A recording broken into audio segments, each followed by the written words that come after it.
2 লক্ষ কোটি টাকা পাচার করেছে বাংলাদেশের 4 থেকে 5টি পরিবার।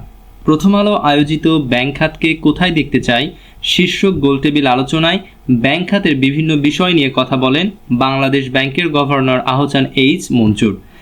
2 লক্ষ কোটি টাকা আমাদের ব্যাংকিং খাত থেকে চলে গেছে, not by too many families but by 4 families or 5 families. তারা 2 লক্ষ কোটি টাকা নিয়ে চলে গেছে। তো এই জায়গাটায় যে শ্রীলঙ্কার মতো একটা বড় মেলডাউন আমরা অ্যাভয়েড করতে পেরেছি, সেটা কিন্তু we should appreciate that also.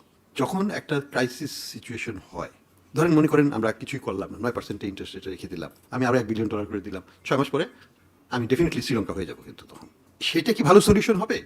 নাকি আমাকে আপনারা 6 মাস থেকে 9 মাস টাইম দেন, যেখানে আমি আপনার ইনফ্লেশনকে 6-7 নিয়ে আসবো ইনশাল্লাহ, যেখানে আমি এক্সচেঞ্জ রেটকে এইখানেই রাখবো। আমি বলবো না যে আমি কমাবো, আমি কমাতে পারবো না, কমাতে চাইবো না।